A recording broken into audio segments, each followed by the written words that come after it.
it. Drop it. Jadi biar Bapak Ibu tahu, tadi yang berbicara di depan itu Pak Didut bukan orang sembarangan, tapi beliau adalah guru saya. Datang ke Semarang karena beliau kebetulan adalah ketua asosiasi waktu itu Apernas yang memang ya. Gimana cara gerilya?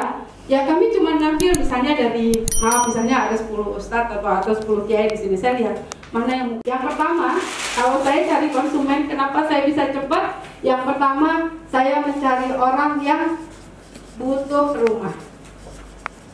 Kalau dia cari butuh rumah, Bapak Ibu jangan pernah ngomongin bisnis, jangan pernah ngomongin pemerintah, jangan pernah ngomongin kontraktor, nggak ada gunanya. Mereka hanya cukup beli rumah saja, bayar angsuran, selesai. Sudah, mereka mau dikasih apapun nggak akan doyan, Pak. Itu yang saya lakukan. Yang kedua, yang saya cari di sini adalah saya lebih senang orang datang ke sini punya hutang atau hutang riba. Saya lebih senang orang datang ke sini, aduh Bu, rumah saya mau ditarik Bang, saya punya utang pinjol, saya punya utang kartu kredit, saya punya utang panci, segala macam utang saya tampung Bapak Ibu.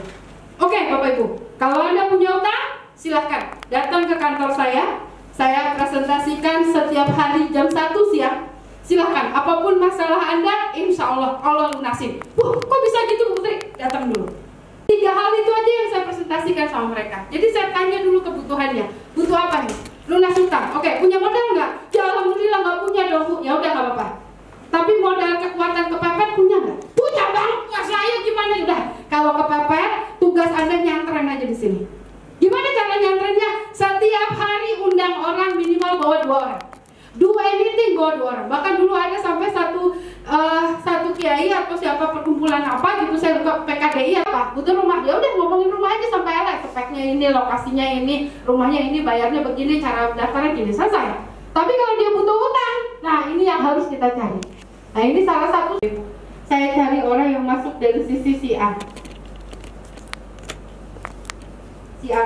berantas riba Bapak.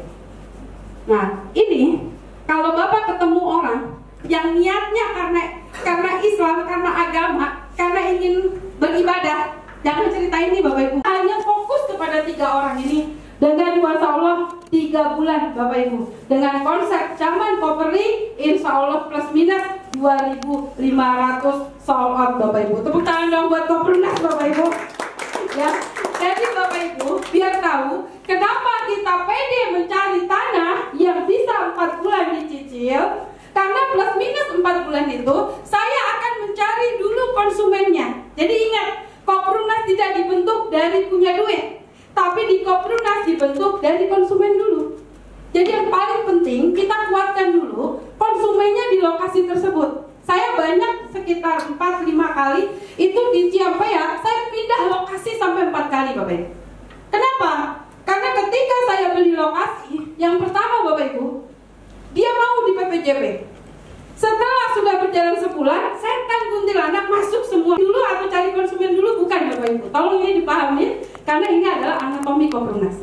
Jadi yang pertama kami lakukan, kami sebagai developer, kalau kata Pak Dirut, saya 30 tahun tuh jadi developer. Saya cium baunya tanah aja, saya udah tahu bisa dibangun apa enggak. Kalau Pak Dirut nggak perlu pakai zona kuning Pak. Dia biasanya patokannya gini. Ini sebelah sini ada perumahan, malah itu juga nggak bisa dibangun Bapak Ibu.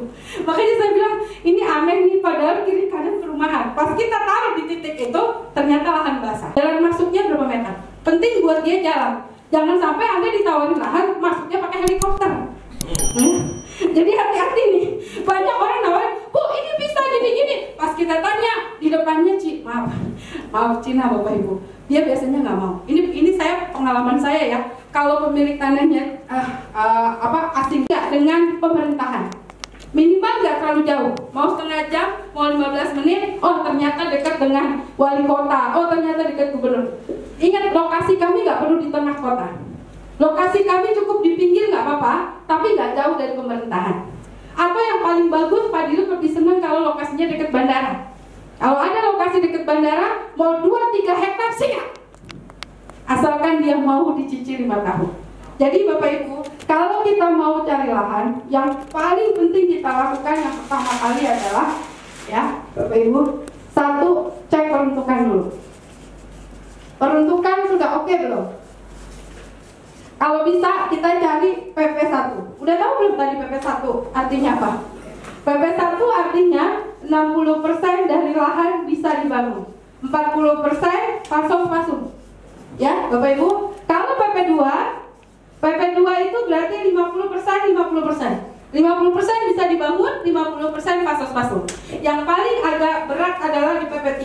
PP3 itu dibalik, 40% yang bisa dibangun, 60% harus buat lahan basah atau buat pasos-pasung. Agak murah, kalau masuknya sudah PP3, ya tahun ke-60 itu pelunasan. Bulan ke-60 itu pelunasan. Tetap hitungannya tadi Apain, terus belum dibangun juga. Tapi kalau sudah bangun, otomatis kita mau naik pembayaran nggak ada masalah. Kenapa? Karena mereka sudah nempatin rumah. Jadi percaya Pak. Jadi orang bayarnya naik turun gitu lah. Makanya kita nggak mau menjanjikan, karena di situ nanti ada klausul 3 bulan beranak 1 miliar itu aja. Oke. Jadi intinya seperti ini. Berarti sudah kita patokkan harganya berapa pembagiannya? Biasanya sekitar 300 sampai 1 M. Maksudnya gini? 300 juta sampai 1 M. Tapi kalau belum sampai 60 bulan, biasanya kita pelunasannya di akhir, Pak. Contoh misalnya ada beberapa pemilikan ada tersangkut paut dengan hutang. Betul. Oke, dengan hutang. Oke. Seperti itu.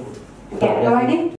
Dan tim itu sudah saya duplikasikan apa yang direncanakan atau mobil khusus didoakan Pak teman-teman imam manakib yang menawarkan. Saya saklek aja kalau tidak sesuai dengan SOP ini jangan diteruskan.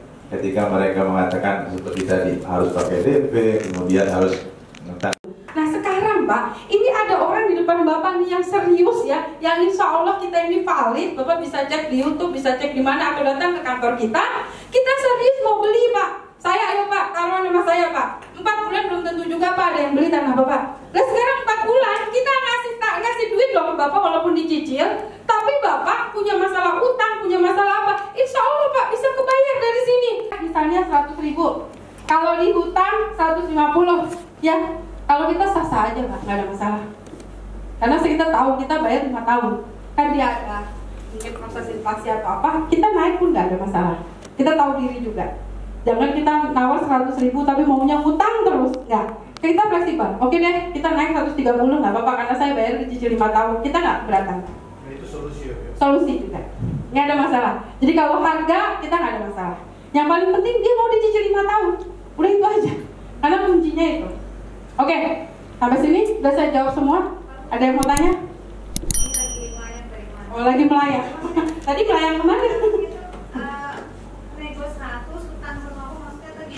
Ya kalau cash dia misalnya jual 100.000 per meter. Tapi kalau misalnya di hutang dia minta 150, oh saya nggak ada masalah, saya siap aja. Naik maksudnya harganya. Iya. Tahun pertama 500, tapi pas di 60 bulan terakhir itu semuanya terbayarkan dan Iya, 600. Drop it. Drop it.